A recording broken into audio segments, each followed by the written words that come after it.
இளைஞர்களின் வாய்ப்புகளையும் திறனையும் உயர்த்தி வரும் ஸ்டாலின் தொடரட்டும், தமிழ்நாடு வெல்லட்டும். நம்மளோட ஆதரவுனா விஜய்க்கு வீட்டில் போட சொல்றாங்க. நம்ம டிஎம்கே தான் போடுவோம் எப்பயுமே. அவங்க சில இப்போ ஒரு 4-5 வருஷமா ஜாதி சண்டை இல்லை, மத கலவரம் இல்லை, ஓரளவுக்கு நேர்மையாக ஆட்சி பிடிக்கிறாங்க.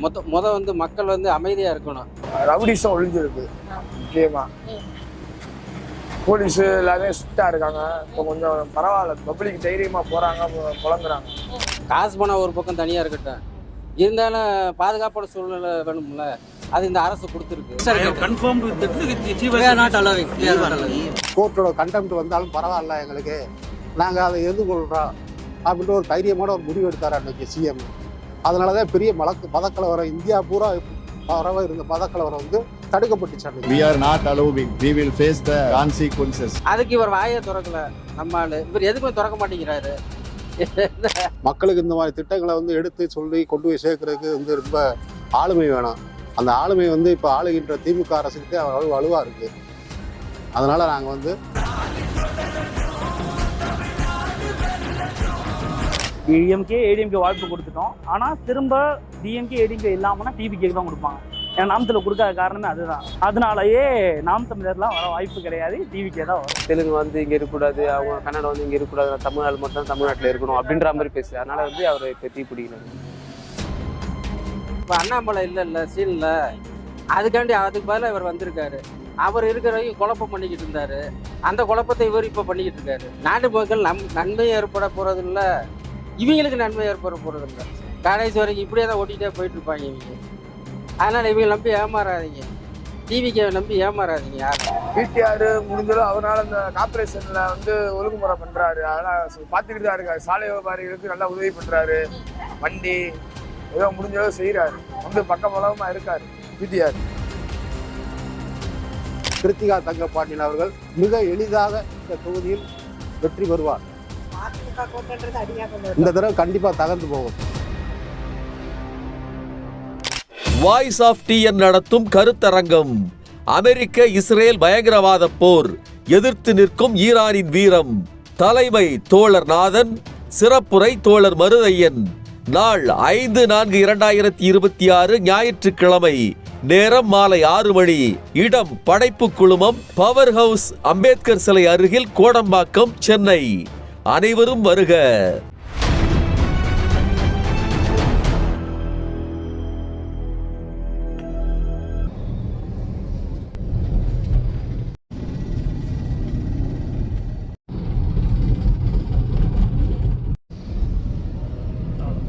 ஓகேவா? 2026 தேர்தல் வரப்போகுது. இதோட உங்களோட ஆதரவு யாருக்கு? என்னோட ஆதரவு கண்டிப்பா வந்து டிவிகே விஜய்க்கு தான். முன்னாடி யாரு போட்டு போட்டீங்க? ஃபர்ஸ்ட் நான் 2 தடவை ஓட்டு போட்டேன் வந்து நான் நாம் தமிழருக்கு போட்டிருந்தேன். இந்த தடவை ஏன் போடாத காரணம் என்ன வந்து அவங்க ஃபோக்கஸ் குறிக்கோள் கொள்கைன்னு சொல்லி விஜய் பத்தி கேட்கறாங்க. ஆனா அவங்க சைடு என்ன குறிக்கோள் கொள்கை ஃபுல்லா விஜய் மேலேயே இருக்கு. இப்ப விஜய கூத்தாடின்னு சொல்றாரு சீமான், சாட்டதுமும் சொல்றாரு. இதே வாய் தான் வெக்கமே இல்லாம தம்பி விஜய்ன்னு சொல்லி கூச்சமே இல்லாம சொன்ன வாய் அதுதான். அஜித் தேவைனா அஜித் தேவை, அது பேரு வேற. நிறத்த மாத்திர பேர் பச்சவந்தி தானே. இவங்க தற்கொலைன்னு விஜய் சொல்றது தப்பு கிடையாது, அவங்களோட பாய்ச்சல் அது இருக்கு. அப்ப எல்லார பத்தியுமே தேவைக்கேத்தாப்ப ஜால்ரா அடிக்கணும். இப்ப என்ன சொல்லலாம், அவங்க தானே தற்கொலை. எச்சதானே அது. பச்சவந்தி ஓப்பனாவே சொல்லலாம். உன் இடத்துக்கு ஏதாவது நிறத்தை தான் மாத்திக்கிற. விஜய் இது அஜித்த மலையாளின்னு சொல்லுவ, ஆனா தலை வந்தா எவ்வளவு கூட்டம் வரும் தெரியுமான்னு கேட்ப. ரஜினிகாந்த சொட்டான்னு சொல்லுவ, ஆனா அந்த இடத்துல ரஜினிக்கு எவ்வளவு கூட்டம் தெரியுமான்னு கூடுவேன். என் தம்பி விஜய் வரட்டும் அப்படின்னு சொல்லி சொல்லுவேன். அடுத்த இடத்துல விஜய்வா உனக்கு எதுக்கு நீ வர அப்படின்னு கேட்குற. ஒன்று வழி விடு, உனக்கு வாய்ப்பு இருக்குன்னா அதை இன்னும் கொஞ்சம் முன்னேற்றிக்க. முடிஞ்சா கவுன்சிலரோ எம்எல்ஏவோ ஆகிட்டு இதை மாதிரி அடுத்தவங்களை ஃபோக்கஸ் பண்ணலாம். 22 வருஷமா கட்சியில் அடுத்தேன்னு சொல்லி சொல்றாரு சீமான். அரசியல் இருக்கீங்கன்னு சொல்றேன். ஏன் உங்களால ஏன் வர முடியல? இலவசம் தராங்கன்றதுதான் பிரச்சனை கிடையாது. உங்களால என்ன கோட்பாடு வைக்க முடியுது? மக்கள்கிட்ட நம்பிக்கை ஏற்படுறதே பெரிய விஷயம் தான் இங்க இருக்கிறதுல. விஜயவால கொண்டு வந்து இப்ப பாதி இடத்துல விஜய்ன்ற காரணம்னா காம்ஸ்டாப்ல இதுதான் அப்படின்னு சொல்லிட்டு. ஆனா சீமான் அவங்க கட்சியை சார்ந்தவங்க பேசுறதே வேஸ்ட் தான். கண்டிப்பா விஜய் வந்தா ஒரு மாற்றம் கண்டிப்பா இருக்கும். ஏன்னா எல்லாருக்கும் ஒரு வாய்ப்பு கொடுக்கும். டிஎம்கே ஏடிஎம்கே வாய்ப்பு கொடுத்துட்டோம். ஆனா திரும்ப டிஎம்கே ஏடிஎம்கே இல்லாமனா டிவிகேக்கு தான் கொடுப்பாங்க. ஏன்னா நாமத்துல கொடுக்காத காரணமே அதுதான். சரிங்களா? யூடியூப் சேனலை வச்சு விஜய் வச்சு பொழைச்சிட்டு இருக்காங்க நாம் தமிழரே. சாட்டையா இருக்கட்டும், அந்த எல்டிக்கு எல்லாமே தான். யாரெல்லாம் தெரியாது. நான் அதிகம் பார்த்தா சாட்டை சார் தான். அதெல்லாம் ஒரு பேச ரொம்ப தப்பான விஷயங்கள். அதனாலயே நாம் தமிழர்லாம் வர வாய்ப்பு கிடையாது, டிவிக்கே தான் வரும். 26 தேர்தல் வரப்போகுது. ஆமாங்க. இதுல உங்களோட ஆதரவு யாருக்கு? ஆளுங்கட்சியான திராவிட முன்னேற்ற கழகத்துக்குங்கய்யா. ஏன் அப்படி சொல்றீங்க? அதனால பல நல்ல திட்டங்கள்லாம் வந்திருக்கு. நம்ம எதிர்க்கட்சி தலைவர் எடப்பாடி பழனிசாமியை வந்து எங்களோட திட்டங்களை பூரா அவரே ஒரு மேடையில் சொல்லியிருக்காருங்க. எல்லா திட்டங்களை பேரை பற்றி அவரே சொல்லியிருக்காரு. மக்களுக்கு இந்த மாதிரி திட்டங்களை வந்து எடுத்து சொல்லி கொண்டு போய் சேர்க்கறதுக்கு வந்து ரொம்ப ஆளுமை வேணும். அந்த ஆளுமை வந்து இப்போ ஆளுகின்ற திமுக அரசுக்கு வலுவாக இருக்குது. அதனால் நாங்கள் வந்து இந்த தடவை வந்து 2026 சட்டமன்ற தேர்தலில் திராவிட முன்னேற்ற கழகத்தை ஆதரிக்கிறோம்யா. திருப்பரங்குன்றம் விவகாரம் வந்துச்சுல்ல, ஆமாங்கய்யா. அதை பற்றி என்ன நினைக்கிறீங்க? இந்த இஷ்யூவோட அது ஆண்டாண்டு காலமாக பக்தவச்சல முதலமைச்சர் காலத்துலேருந்து காமராஜர் காலத்துலேருந்து எங்கே தீபம் ஏற்றப்பட்டதோ அதே இடத்துல இந்த அரசு வந்து ஏற்றிருக்கு. சில வேண்டாத சனாதன சங்கிகள் வந்து இதை வந்து முறியடித்து அந்த தர்காவுக்கு பக்கத்தில் தான் அந்த தீபத்தை ஏற்றணும் அப்படின்னு சொல்லி என்ன காரணம் அப்படின்னா, அதுக்கு பக்கத்துலேயே தர்கா ஒரு 300 மீட்டர் 200 மீட்டர் தூரத்தில் தர்கா இருக்குது. இவங்க தீபம் ஏற்ற போகிற நேரத்தில் வந்து அங்கே மிகப்பெரிய கலவரத்தை உண்டு பண்ணுறதுக்கு தயாராக இருந்தாங்க. அதை வந்து ஆளும் திராவிட முன்னேற்ற கழகம் வந்து அதை முறியடிச்சது. கோர்ட்டோட கண்டெம்ட் வந்தாலும் பரவாயில்ல, எங்களுக்கு நாங்கள் அதை எதிர்கொள்கிறோம் அப்படின்ற ஒரு தைரியமான ஒரு முடிவு எடுத்தார் அன்னைக்கு சிஎம். அதனால தான் பெரிய மதக்கலவரம் இந்தியா பூரா பரவ இருந்த மதக்கலவரம் வந்து தடுக்கப்பட்டுச்சு. அன்னைக்கு இவர் வந்து கோர்ட் ஆர்டரை வந்து ஒபே பண்ணி போய் மேலே தீவை ஏற்ற விட்டுருந்தாங்கன்னா அன்னைக்கு மிகப்பெரிய கலவரம் தமிழ்நாட்டில் மட்டும் இல்லை இந்தியா முழுமைக்கும் பரவி இருக்கும். அதனால அன்னைக்கு அது ஸ்ட்ராங்கான முடிவு எடுத்தாரு. அதிமுக கோட்டை பற்றி திருப்பரங்குன்றத்தை சொல்றாங்க. ஆமாங்கய்யா. இந்த வருஷம் அது மாறுமா? கண்டிப்பா மாறுங்கய்யா. ஏன்னா எண்ணற்ற மக்கள் நல திட்டங்கள் வந்து மக்களுக்கு போய் சேர்ந்துருக்கு. ரெண்டாவது வந்து நேரடியாக இந்த தடவை வந்து திமுகவே நேரடியாக வந்து இந்த இடத்துல களங்காணுவோ ஒரு பெண் வேட்பாளர் வந்து நிற்கிறாங்க. கிருத்திகா தங்கப்பாட்டின்னு சொல்லி ஒரு பெண் வேட்பாளர் நிற்கிறாங்க. அதனால வெற்றி வந்து மிக எளிமையாக இருக்கும் இந்த தடவை. அதில் எந்த மாற்று கருத்துமே இல்லை. ஆமாம், ஏன்னா ஓட்டு வந்து டிவிக்கு நாம் தமிழர் கட்சி எல்லா இதுலேயும் வந்து பிரியுது, டைவெர்ட் ஆகுது. ஆனால் கன்சிடரான ஓட்டு வந்து எப்போ டிஎம்கே பேசிஸ் ஓட்டு வந்து கண்டிப்பாக அவங்கள தவிர வேறு யாருக்கு கூட்டணி கட்சி 26 கூட்டணி கட்சிகள் வலுவாக இருக்குது. அதனால் இந்த தடவை வந்து வெற்றிக்கு வந்து 100% வந்து நிச்சயம் திராவிட முன்னேற்ற கழகத்தின் பெண் வேட்பாளர் கிருத்திகா தங்கப்பாண்டியன் அவர்கள் மிக எளிதாக இந்த தொகுதியில் வெற்றி பெறுவார். அதிமுக கோட்டைன்றது அடியாக இந்த தடவை கண்டிப்பாக தகர்ந்து போகும். விஜய் வந்து இந்த வட்டம் அரசியலுக்கு வந்திருக்காரு. அவரை பத்தி என்ன நினைக்கிறீங்க? அவர் ஒரு சினிமா நடிகர், அந்த பாப்புலாரிட்டி மக்கள்கிட்ட இருக்கத்தான் செய்யும்.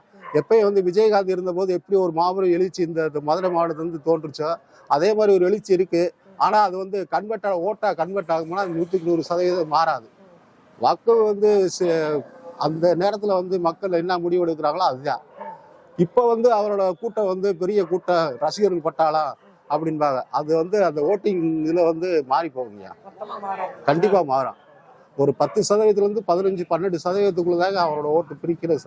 அதாவது எந்த கட்சியை பிரிக்குதோ இல்லையோ கண்டிப்பா வந்து ஆளுங்கட்சிக்கு வந்து எந்த பிரிவு வந்து கண்டிப்பா இருக்காது. அது எதிர்கட்சிக்கு தான் கண்டிப்பா அது பெரிய பாதிப்பா மாறும். இவரோட ஆதரவுனா விஜய்க்கு வீட்டில் போட சொல்றாங்க. நம்ம டீமுக்கு தான் போடுவோம் எப்பயுமே. ஏன்னா ஒரு காரணம் இருக்கு. இல்லை, அவர் நல்லா செஞ்சிருக்காப்புல, இல்லை மக்களுக்கு செஞ்சிருக்காப்புல, கொண்டிருக்காப்புல, பெரிய பஸ் விட்டுருக்காப்புல, பெண்களுக்கு எல்லாமே செஞ்சிருக்காப்புல. அதனால ஒண்ணு. அடுத்து மறுபடியும் திமுக ஆட்சி வந்துச்சுன்னா ஆம்பளைக்கு ஏதாவது செஞ்சா பரவாயில்ல, அதே மாதிரியா இருக்கும். 2026 எலெக்ஷன் வரப்போகுது. இதுல உங்களோட ஆதரவு யாருக்கு? தளபதிக்கு. பிஜேபிக்கு போட்டுக்கலாம்.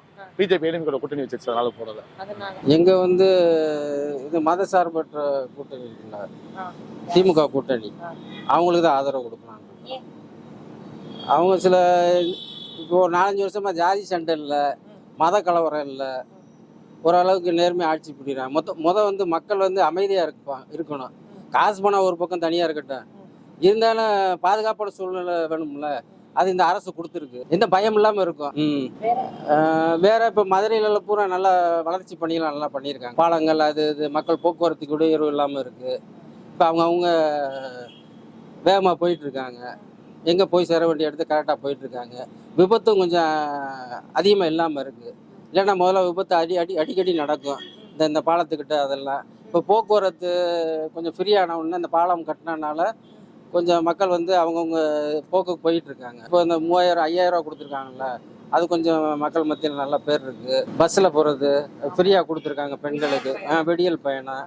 அப்புறம் இப்போ குழந்தைகளுக்கு இது காலேஜ் படிக்கிற பிள்ளைகளுக்கு 1000 ரூபா உரிமை பெண் திட்டம், அப்புறம் முதல்வன் திட்டம் இதெல்லாம் நல்லா பண்ணியிருக்காங்க. மெயினாக வந்து இந்த சிறு குழந்தைகள் இருக்குல்ல, கிராமப்புறங்களில் ஒரு 15 லட்சம் குழந்தைகளுக்கு போட்டிருக்காங்கல்ல காலை உணவு திட்டம். 7லேருந்து 7 மணிக்கு சாப்பாடு போடுறாங்கல்ல, காலை சிற்றுண்டி. அது ஒரு வரலாற்று சிறப்புமிக்க, யார் எந்த கவர்மெண்ட் இது வரைக்கும் பண்ணதில்லை. இப்போது காமராஜர் காலத்துலேருந்து இந்த அளவுக்கு யாரும் செஞ்சதில்லை. அது தாய்மார்களுக்கெல்லாம் ரொம்ப அது சௌரியமாக இருக்குது. இப்போ அவங்க வேலைகளுக்கு போயிட்டுருப்பாங்க, பிள்ளைகள் உணவு இல்லாமல் இருக்கும், அது ஸ்கூலில் போய் சாப்பிட்டுக்கிறோங்க. இப்போ அந்த கவலை அவங்களுக்கு இல்லை. இப்படி நல்ல திட்டங்கள்லாம் இருக்குது. அதனால தான் இந்த அரசு மீண்டும் தொடரணும்னு சொல்லி இன்னும் ஒரு 5 ஆண்டுக்கு தொடர்ந்தா இதோட நல்லா இன்னும் பண்ணுவாங்க, பெட்டராக பண்ணுவாங்க. இன்னும் முன்னேறலாம், மக்கள் கொஞ்சம் நல்லா இருக்கலாம். அதுக்காண்டி இந்த ஆட்சியை தொடரணும்னு விரும்புகிறோம். விஜய் வந்து இப்ப களத்துல வந்து இறங்கி இருக்காரு இந்த தேர்தல்ல. அவரோட வருகை பத்தி என்ன நினைக்கிறீங்க? அது மூலமா ஏதாவது மாற்றம் ஏற்படுமா? அவர்னால ஒன்றும் ஆக போகிறது கிடையாது. அவர் வந்ததே வந்து இப்போ அண்ணாமலை இல்லைல்ல சீன்ல, அதுக்காண்டி அதுக்கு பதிலாக இவர் வந்திருக்காரு. அவர் இருக்கிற வரைக்கும் குழப்பம் பண்ணிக்கிட்டு இருந்தாரு. அந்த குழப்பத்தை இவர் சீமான் பார்த்துக்கிட்டு இருந்தாரு. அதுக்கப்புறம் அண்ணாமலை பார்த்தாரு. இப்போ வந்து இந்த தாவேக, இந்த ஆதவ அர்ஜுனா, விஜய் இவங்க இந்த வேலையை பார்த்துக்கிட்டு இருக்காங்க. இப்போ அதை கண்டினியூ பண்ணிக்கிட்டு இருக்காங்க. இதனால இவங்களுக்கு ஒன்றும் இல்லை, குழப்பம் ஏற்படுத்துவாங்க. அரசு மேலே ஏதாவது பழிய போடுறது, பூரா பொய்யா பேசுறது, என்ன இப்படி எங்கே ஊராக போய் ஒரு 2-3 பேர்த்த ஆளை காலி பண்ணிட்டு போயிட்டே இருப்பாங்க, ஏறி மிச்சு போயிட்டே இருப்பாங்க. இவங்கனால ஒன்றும் ஆக போகிறது கிடையாது. நாட்டு மக்கள் நன்மை ஏற்பட போகிறது இல்லை, இவங்களுக்கு நன்மை ஏற்பட போகிறது இல்லை. கடைசி வரைக்கும் இப்படியே தான் ஓட்டிகிட்டே போயிட்டு இருப்பாங்க இவங்க. அதனால் இவங்க நம்பி ஏமாறாதீங்க, டிவிக்கு நம்பி ஏமாறாதீங்க யாரும். இளைஞர்கள்லாம் கொஞ்சம் பார்த்து இருங்க, பின்னாடி போகாதீங்க. நீங்களே சிந்திச்சு ஒரு முடிவு எடுங்க. இவரால் போய் நம்மளுக்கு என்ன இருக்குது, அவர் எது நமக்கு தர போகிறாரா? நம்ம உயிரை தானே கொடுக்குறோம். இதனால என்ன பயன் இருக்குது? ஒன்றுமே இல்லை. இப்போ இவங்கன்னா ஏதாவது பண்ணுறாங்க, வைக்கிறாங்க, ஏதோ பெண்களுக்கு எல்லா பேர்த்துக்கும் கொஞ்சம் இதாக இருக்குது. இந்த இப்போ சொல்கிறோம்ல ஜாதி சண்டை, மத சண்டை இதெல்லாம் இல்லாமல் ஒரு அமைதியான சூழ்நிலையில் வாழ்ந்துக்கிட்டு இருக்கோம். அது திருப்பரங்குன்றமும் தேவையில்லாத பிரச்சனை தான் இவங்க பண்ணிக்கிட்டு இருக்காங்க. அது இந்த அரசு பண்ணது கரெக்டான முடிவு தான். அதுக்கு இவர் வாயை திறக்கலை நம்ம ஆள். இவர் எதுக்குமே திறக்க மாட்டேங்கிறாரு. இப்படி தான் ஓடிக்கிட்டு இருக்கு. பிஜேபி பற்றி எதுவுமே பேச மாட்டேங்கிறாரு. அவங்க சப்போர்ட்டர் மாதிரி தான் இருக்காரு. அதே சீமா, அண்ணாமலை, இப்போ டிவிக்கு இது பூரா ஒரே குரூப்பாக தான் இருக்குது.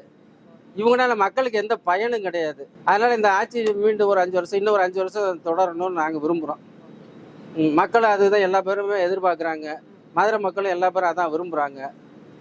அது நடக்கட்டும். அவங்களும் ஒரு இந்த வட்டம் எப்படி ஒரு 200 சீட்டுக்கு மேலே வருவாங்கன்னு எதிர்பார்க்குறோம்.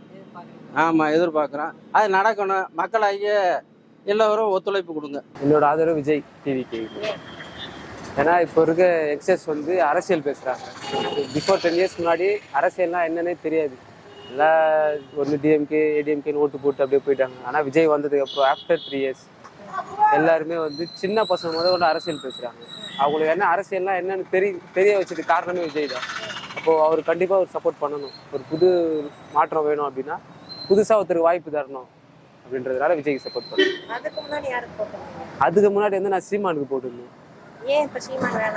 சீமான் வந்து தமிழ் தேசியம் அரசியல் பேசுறாரு. ஆனால் அவர் தமிழ் மட்டும்தான் முன்னிலைத்து பேசுறாரு.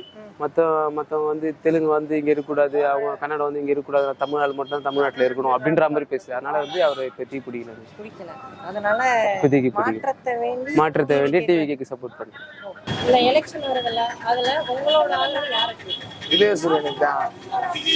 கண்டிப்பா பிடிஆர் முடிஞ்சாலும் அவரால் அந்த கார்பரேஷன்ல வந்து ஒழுங்குமுறை பண்றாரு. அதெல்லாம் பார்த்துக்கிட்டு தான் இருக்காரு. சாலை வியாபாரிகளுக்கு நல்லா உதவி பண்றாரு. வண்டி ஏதோ முடிஞ்சளவு செய்யறாரு. வந்து பக்கபலமா இருக்காரு. பிடிஆர் இருக்காருண்ணே, உதவுறாரு. திமுக இந்த 5 வருஷத்துல என்னென்னலாம் பண்ணிருக்கு, என்னென்ன மாற்றம்லாம் இங்க வந்திருக்கு? ரவுடிசம் ஒழிஞ்சிருக்கு. முக்கியமா போலீஸ் எல்லாமே ஸ்ட்ரிக்டா இருக்காங்க. இப்போ கொஞ்சம் பரவாயில்ல, பப்ளிக் தைரியமா போறாங்க, புலங்குறாங்க. குறைஞ்சிருக்கு, ரவுடிசம் குறைஞ்சிருக்காங்க. அடுத்து இந்த விஜய் வந்து இந்த அரசியலுக்கு வந்திருக்காரு, டிவிகே சார்பா பண்ணிடுறாங்க, அதை பத்தி என்ன நினைக்கிறீங்க? எல்லாரும் கலந்துக்கிறாங்க, அவரு ஒரு பக்கம் கலந்துருக்காரு, அவ்வளவுதான். நாங்க ரெட்டலைக்கு தான் போடுவோம். ரெட்டலைக்கு போடுவோம். பிள்ளைங்க ஸ்கூலுக்கு போறாங்க, அவங்க நிம்மதியா வீட்டுக்கு வரணும். அந்த கடவுளுக்கு மலை மேல விளக்கேற்றணும். அது எங்களுடைய இது எப்போவுமே ரெட்டை லைட் தான். வாய்ஸ் ஆஃப் டிஎன் நடத்தும் கருத்தரங்கம். அமெரிக்க இஸ்ரேல் பயங்கரவாத போர், எதிர்த்து நிற்கும் ஈரானின் வீரம். தலைமை தோழர் நாதன், சிறப்புரை தோழர் மருதையன். நாள் 5/4/2026 ஞாயிற்றுக்கிழமை. நேரம் மாலை 6 மணி. இடம் படைப்பு குழுமம், பவர் ஹவுஸ், அம்பேத்கர் சிலை அருகில், கோடம்பாக்கம், சென்னை. அனைவரும் வருக.